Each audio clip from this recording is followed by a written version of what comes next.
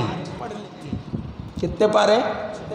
40 پارے. ایک قرآن کو ختم کرنے کے بعد اوپر 10 پارے ایکسٹرا پورے رمضان المبارک کا معمول تھا. اور جب عید کا موقع آتا تو حضرت صفیہ، حضرت مولانا الیاس صاحب کی والدہ کے امی کے 40 قرآن مکمل ہو جاتے. آپ اندازہ لگائیں ہماری گھروں کی عورتوں کا حال کیا ہے. ہمارا بچہ ڈانس کرتا ہے ہمیں خوشی ہوتی ہے، ہمارا بچہ گانا گاتا ہے ہمیں خوشی ہوتی ہے، ہمارا بچہ اگر داڑھی چھوڑنے کی نیت کرے جوان بچہ، ماں خود آج کے ماحول میں کہتی ہے بیٹے شادی کے بعد چھوڑ لیو، شادی سے پہلے نہ کو چھوڑو. ہے نہیں ہے ایسے گھرانے بھی؟ گھرانے ہیں نہیں ہیں. ماں باپ اپنے بچوں کو یہودی بنانے پر تلے ہوئے ہیں. اس واسطے چل اللہ ہمارے اوپر ظالم حکومتوں کو مسلط کریا ہے. کرونا کی پھر لہر آ رہی ہے کہتے نہیں معلوم آگے حالات کیا ہوں گے، تیار رہو. فتنہ ہے، کرونا ہے، اللہ بہتر جانتا ہے. وقت ہے، اللہ بلا رہے ہیں، آ جاؤ میری طرف. بندہ نہیں سن رہا ہے، بندہ اللہ کی طرف نہیں دیکھ رہا ہے. جناب محمد رسول اللہ کے طریقے آج کے مسلمان کو پسند نہیں ہیں. ہر کوئی یہودیوں کے طریقے کو پسند کر رہا ہے، ہر کوئی یہودیوں کی غذائیں کھا رہا ہے. اللہ کی عزت و جلالت کی قسم کل اللہ کے سامنے حاضر ہونا ہے. وہ مائیں کیسی تھیں کہ جن کا قرآن جو رمضان المبارک میں 40 قرآن مکمل پڑھتی تھی. اور آگے سنو رمضان کے علاوہ کا معمول. حضرت صفیہ حضرت الیاس صاحب کی امی جان کا رمضان کے علاوہ گھر کے کام کاج کرتے ہوئے درود شریف 5000 مرتبہ پڑھتی. گن لیو، بنگلیا میں گنتے رہو. پہلا معمول روزانہ صبح سے شام تک درود شریف 5000 پڑھتی. اس کے علاوہ اسم ذات اللہ کا ذکر 5000 مرتبہ کرتی. اور بسم اللہ الرحمن الرحیم 1900 مرتبہ پڑھتی روزانہ کا معمول. یا مغیث 1100 مرتبہ پڑھتی. یا مغیث 200 مرتبہ پڑھتی روزانہ. کتنا معمول ہے؟ کلمہ طیبہ 1200 مرتبہ پڑھتی. اور یا حی یا قیوم 200 مرتبہ پڑھتی. حسبی اللہ و نعم الوکیل 500 مرتبہ پڑھتی. سبحان اللہ 200 مرتبہ پڑھتی. الحمدللہ 200 مرتبہ پڑھتی. لا الہ الا اللہ 200 مرتبہ پڑھتی. اللہ اکبر 200 مرتبہ پڑھتی. استغفار 500 مرتبہ پڑھتی. افوض امری اللہ 100 مرتبہ پڑھتی. حسبنا اللہ نعم الوکیل 100 مرتبہ پڑھتی. ربی انی مغلوب فانتصر 100 مرتبہ پڑھتی. دعائے یونسی 100 مرتبہ پڑھتی. اور اس کے ساتھ میں ایک منزل قرآن کی پڑھتی. اب بچہ الیاس نہیں بنیا تو اور کون بنیں گا؟ ماں باپ کا بہت بڑا کردار ہوتا ہے. ماں باپ یہ چاہتے ہیں کہ میں ٹی وی دیکھوں، میں جھوٹ بولوں، میں دھوکہ دوں، میں ہر وہ گناہ کروں جس سے اللہ ناراض ہوتا ہے، جس سے رسول ناراض ہوتے ہیں، اور میرا بچہ پیران پیر بن جائے، میرا بچہ خواجہ معین الدین چشتی بن جائے، میں یہاں پر آم کی بیج بو کر میں چاہتا ہوں کہ جامن کا جھاڑ نکلے، یہ ہرگز قیامت کی صبح تک نہیں ہوگا۔ کوئی آدمی بنگلور کی ٹرین پکڑ کر وہ چنئی جانا چاہتا ہو، وہ ہرگز ہو نہیں سکتا۔ ماں باپ جب تک متقی نہیں ہوں گے، ماں باپ تقوی والے نہیں ہوں گے، جب تک بچے تقوی والے نہیں ہوں گے، ماں باپ نمازی نہیں ہوں گے، بچے نمازی نہیں ہوں گے، ماں باپ قرآن کی تلاوت نہیں کریں گے، بچے قرآن کی تلاوت نہیں کریں گے، ماں باپ جو کرتے ہیں بچے وہ کرتے ہیں، ماں باپ جسے چھوڑتے ہیں بچے وہ چھوڑتے ہیں، ماں باپ ٹی ویاں دیکھتے ہیں، بچے اور آگے بڑھ کر موبائل میں گندی تصویریں دیکھتے ہیں، ماں باپ گانے گاتے ہیں، بچے فلموں کی گندی عورتوں کو دیکھتے ہیں، ماں باپ اگر جھوٹ بولتے ہیں بچے دھوکہ دیں گے، ماں باپ اگر قرآن پڑھیں گے بچے اعتکاف میں بیٹھیں گے، ماں باپ ذکر کریں گے بچے قرآن پڑھیں گے، ماں باپ اللہ سے محبت کریں گے بچے اللہ اور اللہ کے رسول سے محبت کریں گے، ماں باپ حضور کی سنتوں پر عمل کریں گے، بچے دیندار بن کر زندگیاں سنوارتے ہوئے گزریں گے۔ تو سب سے بڑا کردار کس کا؟ ماں باپ کا۔ بچپن سے جب بچہ بولنے والا ہوتا ہے وہاں سے اس کی تربیت ہوتی ہے، اور پھر وہ 13 سال تک آتا ہے، پھر اس کے اندر حس پیدا ہوتا ہے، اس کے اندر سوچنے کی طاقت پیدا ہوتی ہے، بچے کی الگ الگ صلاحیتیں بنتی چلے جاتی ہیں۔ وہ صلاحیتیں کیا ہیں؟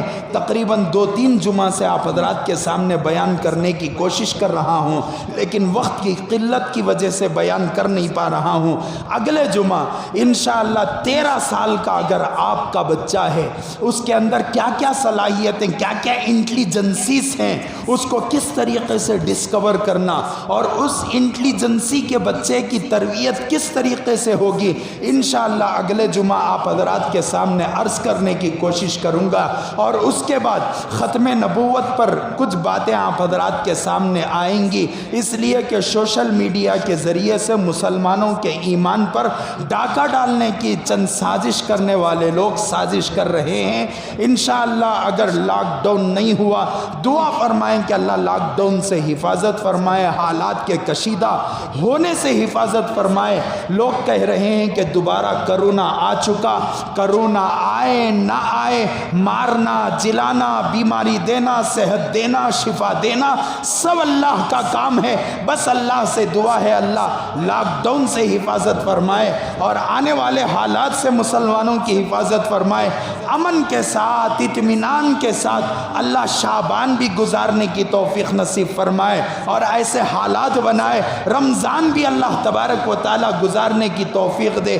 ہر سال ہم نے دیکھا کہ رمضان قریب آتا ہے ماشاءاللہ کرونا بھی آ جاتا ہے، رمضان آتا ہے کرونا آتا ہے، رمضان آتا ہے لوگوں کی اموات ہوتی ہیں، یہ سازش نظر آتی ہے، بس اللہ بہتر جانتے ہیں۔ تو اس لیے اگلے جمعہ انشاءاللہ آخری جمعہ آپ حضرات کے سامنے تربیت اولاد اور بچوں کی کیا انٹیلیجنسیز ہوں گی، ان تمام باتوں کو رکھ کر اس کے بعد کے جمعہ آپ حضرات کے سامنے حضور صلی اللہ علیہ وسلم کی ختم نبوت کے سلسلے میں کچھ باتیں عرض کروں گا۔ آمین و آخر الدعوانا ان الحمد للہ رب العالمین۔